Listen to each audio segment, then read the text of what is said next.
안녕하세요. 네, 주식조아입니다. 네, 이번 영상에서는 가치 투자자인 제가 매일 주식 차트를 보는 이유라는 내용으로 이야기를 한번 해볼까 합니다. 사실 제가 이제 유튜브나 블로그를 통해서 저는 이제 뭐 차트나 단기 수익 매매나 이런 매매를 전혀 하지 않고 가치 투자를 한다고 말씀을 많이 드려왔었습니다. 근데 이제 저 같은 경우도 뭐 매일매일 뭐 이렇게 조급한 마음이나 뭐 두려운 마음은 아니지만 매일매일 제가 쓰고 있는 미래에셋 어플을 통해서 뭐 장이 시작되면은 한 번 정도 그 주식 가격들을 확인하고 이제 뭐 점심시간이나 또 이럴 때 또 뭐 이제 주식 차트 이런 것들을 뭐 쉬는 시간이나 뭐 일을 하다가 뭐 차를 마시거나 이럴 때 간혹 가다 차트를 확인하고 이제 호가창이나 이런 것들을 보는 편입니다. 그러면은 이제 여러분들이 좀 궁금해 하실 수도 있을 것 같습니다. 예를 들어서 뭐 아니 왜 차트를 뭐 매매 차트를 통하거나 호가창에 또는 단기 시세 차익을 위한 매매를 하지 않는 걸로 알고 있는데 왜 그렇게 쳐다보냐라고 이제 궁금해 하실 수도 있는데요. 첫 번째 이유는 이제 그냥 개인적으로 이제 시장이 궁금해서입니다. 이제 뭐 첫 번째로는 저도 이제 이 주식이나 이런 것들을 되게 좋아하고 이제 하기 때문에 좋아하고 이제 호기심이 생기면은 이제 아무래도 계속 보게 되지 않겠습니까? 그래서 이제 첫 번째로는 궁금해서가 되겠고요. 두 번째는 시장의 흐름을 파악하고 공부하기 위해서입니다. 뭐, 저 같은 경우도 그 차트를 보고 해서 어떤 주가가 뭐 급격하게 오른다고 해서 어떤 주가가 뭐 이제 변동성이 심하다고 해서 뭐 제가 매일 보기는 하지만 뭐 그 매일 보는 그런 흐름들이 바뀐다고 해서 급격하게 바뀐다고 해서 이렇게 웬만하면 매수나 매도를 막 하지는 않거든요. 그런데 왜 보냐라고 이제 궁금해 하실 수 있는데 그거는 이제 시장의 흐름을 전반적으로 한 번씩 보기 위해서입니다. 저 같은 경우도 이제 투자하는 종목이 좀 많기 때문에 뭐 3, 40 종목 정도가 되기 때문에 그런 종목들을 이제 보고 있으면은 이제 시장이 어떻게 변해가는구나. 어떤 종목들이 각광을 받고 있고 뭐 어떤 종목들이 이제 좋지 않은 흐름을 보이고 있구나. 이런 것들을 시장에 대한 흐름을 그냥 공부하기 위해서 뭐 어떤 시세 차익을 내기 위한 것이나 뭐 이런 두려움에 떨어서라기보다는 그런 시장의 흐름을 파악하고 공부하기 위해서 이제 본다는 것이 두 번째 이유가 되겠습니다. 그리고 이제 세 번째의 경우가 어쩌다 한 번씩 오는 행운을 잡기 위해서이거든요. 이게 지금 무슨 말인지 제가 한번 예를 들어서 설명을 드릴 건데요.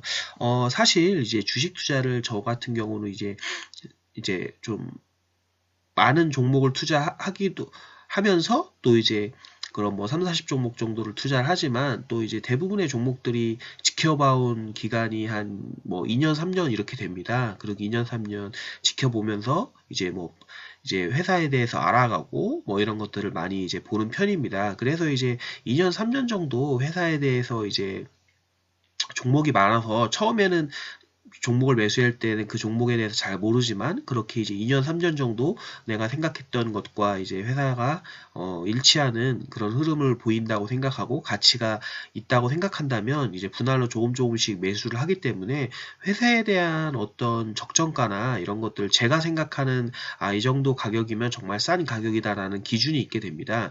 근데 이제 시장에서는 우리나라 뭐 어느 나라도 그렇겠지만 우리나라 특성상 시장이 정말 어떤 뭐 전쟁이나 뭐 아니면은 또 그런 되게 대외 미국이나 이런 대외 변수 또는 회사 내부적으로 이제 어떤 안 좋은 일이 있거나 하면은 정말 이제 출렁이게 됩니다. 이렇게 가격이 출렁이게 될 때 저 같은 경우는 그런 출렁임을 확인했을 경우에 제가 알고 있는 회사라면 이제 그 출렁인 이유가 제가 주식을 투자하는데 스토리를 훼손하지 않는 그런 이유라면 저 같은 경우는 이제 추가 매수를 하는데 이제 그럴 때 그러한 급락이 나올 때 어쩌다 한 번씩 오는 행운을 잡기 위해서라고 보겠습니다. 예를 들어서 그럼 한번 설명을 드리면요. 제가 이제 여러분들한테도 여러 번 블로그나 유튜브를 통해서 말씀드린 유한양행입니다. 이제 유한양행 같은 경우 보시면 제가 거의 한 2016년, 17년 요 정도부터 17년 요 정도 16년, 17년 요 정도부터 투자를 했었는데요. 제가 이제 16년 말 뭐 17년, 18년 이렇게 투자를 해오면서 저는 개인적으로 이제 20만 원 정도의 가격대면은 좀 좋은 가격대라고 생각됐고 뭐 요때 18만 원 요럴 때도 매수를 했었는데 18만 원 이런 가격대도 정말 이제 뭐 요때 당시에는 정확하게 몰랐지만 이제 매력적인 가격대라는 것을 이제 판단하고 이제 여러 가지 관점에서 이렇게 가치를 그 정도로 매기고 있었습니다. 근데 이제 2019년 요때 보시면 2018년 뭐 10월경이죠. 10월경에 이때 거래량이 많이 터지면서 이렇게 급락이 나왔는데요. 이때 이제 이슈가 뭐였냐면 유한양행이 여기 보시면 종목 분석이 보시면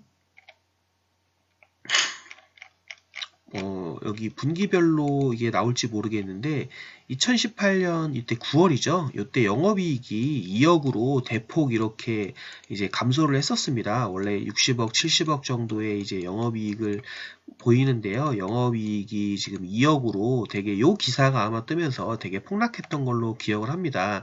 근데 이제 제가 알기로는 요때 당시에 지금 요 폭락했던 이유 중에 하나가 이제 그 유한양행이라는 회사가 다른 회사에 이제 지분 투자를 하면서 그러니까 실질적으로 영업이익이 조금 떨어지긴 했었는데요. 영업이익이나 이런 것들이 조금 떨어지긴 했었는데 실제로는 뭐 이렇게 2억이 될 정도로 엄청나게 떨어진 건 아니었고 이제 지분 투자 같은 것들이 이루어졌기 때문에 많이 떨어졌었거든요. 그래서 이제 주봉으로 보시면 여기 보시면 이제 최소값이 이제 거의 15만 원 정도까지 이렇게 밀렸었죠. 그때 이제 급격하게 이렇게 너무 이렇게 폭락이 나왔었는데요. 저 같은 경우는 이제 이런 이유로 이제 주가가 이 정도까지 밀리는 것은 뭐 20만 원에서 18만 원 정도의 가격대가 적당한 가격이고 또 이렇게 한 분기 정도 영업이익이 되게 2억 정도로 해서 너무 되게 큰 폭의 하락이 있었는데 이 하락 같은 경우도 뭐 장기적으로 계속 이어질 것 같지도 않고 이제 그 분기에 어떤 투자를 통한 단기적인 이슈였기 때문에 이런 것들은 해결이 될 것이라고 보고 이때 이제 사실 이제 투자를 했습니다. 제가 개인적으로 운영하고 있는 뭐 메인 포트 같은 경우는 유한양의 비중이 많이 컸었기 때문에 뭐 일부 담아서 지금 보여드리면은 그때 이제 매수를 했었지만 크게 이제 뭐 평단가나 이런 것들이 희석되진 않았는데요. 이제 제가 운영을 도와주고 있는 이제 이게 지금 여동생 계좌입니다. 여동생 계좌인데 이때 지금 제가 그때 여동생 계좌가 여동생이 마침 이때 지금 뭐 어떤 돈이 모아놓은 돈이 조금 있어가지고 그때 이제 한 500만 원, 600만 원 정도가 여유가 있었거든요. 그래서 이제 여동생도 그때 유한양행을 조금 보유를 하고 있었는데 그때 이때 보시면 그때 아마 유한양행 우를 그때 이렇게 20주 정도 보유하고 있었습니다. 매입가는 18만 원 정도였죠. 그때 요거는 이제 그때 보유를 하고 있었고요. 그때 당시에 이제 그래서 이제 유한양행 본주 그때는 이제 그 사건이 일어나기 전에는 유한양행 우를 매수하고 있었고요.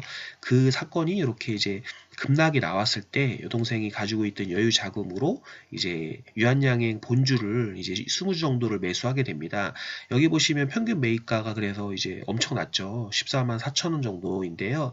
뭐 제가 알기로는 이때 최소값이 15만 원 정도 적혀 있는데 제가 요 15만 원 거의 최하 가격에서 매수를 하긴 했는데 이제 최소값이 15만 원인데 이제 매입가가 14만 4천으로 적혀 있는 경우는 아마 이제 두 주에 대해서 배당을 받았기 때문에 그 배당 값을 받은 거에 대한 희석이 된 게 아닌가라고 생각을 드는데 아무튼 요새 평균 매입가가 이제 이렇게 14만 4천 원이어서 이제 수익률이 60%나 되죠. 이제 큰 수익률을 기록을 하고 있습니다. 그래서 제가 이제 차트를 매일매일 보는 이유는 어쩌다 한 번씩 오는 이런 행운을 잡기 위해서입니다. 그래서 여러분들도 주식 투자를 이제 보면서 이런 것들을 염두에 두시고 종목에 대해서 공부가 되어 있고 어떤 시장에 대한 이런 판단 기준이 있으면은 이렇게 행운을 잡으실 수 있을지까요.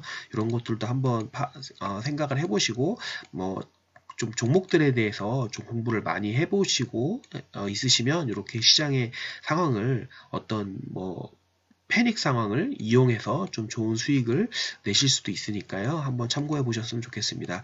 그리고 이게 지금 뭐 제가 혹시나 이거 오해하실 수도 있는데 저게 이제 유한양행을만 보여드리려고 이렇게 해서 캡처를 해서 이렇게 여동생 계좌에서 이렇게 캡처를 해가지고 이렇게 한 거고요. 보내달라고 해서 한 거고요. 여기 지금 5,200만 원이 돼 있고 뭐 이렇게 마이너스가 나 있는데 이게 뭐 혹시나 오해하실까봐 뭐 여동생 계좌 운영해 주는데 뭐 이게 손해가 나고 있냐 뭐 그건 아니고요.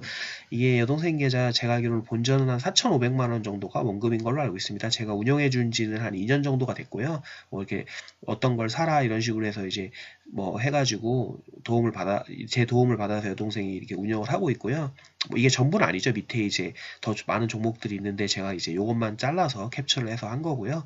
이제 4,500만 원 정도가 이제 원금이니까 한 700만 원 정도가 이득이 나고 있죠. 근데 여기 마이너스라고 뜨는 이유는 이제 미래셋 뭐 이나 다른 어플들 하신 것 분들 알겠지만 뭐 이렇게 중간에 이제 뭐 어떤 플러스가 난 종목들이 있어가지고 그 종목들 때문에 이제 플러스가 이제 많이 났던 건데 이제 그 종목을 이제 뭐 매도를 하고 다른 걸 사게 되면 이렇게 수익률이 변하게 됩니다. 예, 그래가지고 혹시나 이게 뭐 동생 계좌 운영해 주면서 이제 마이너스 치고 있냐 이렇게 오해를 하실까봐 이제 그런 거를 말씀드립니다. 아무튼 이런 것들을 감안하셔가지고 여러분들도 평소에 종목에 대한 공부가 잘 되어 있으시면 이런 것들에 대해서 이제 이런 패닉들이 왔을 때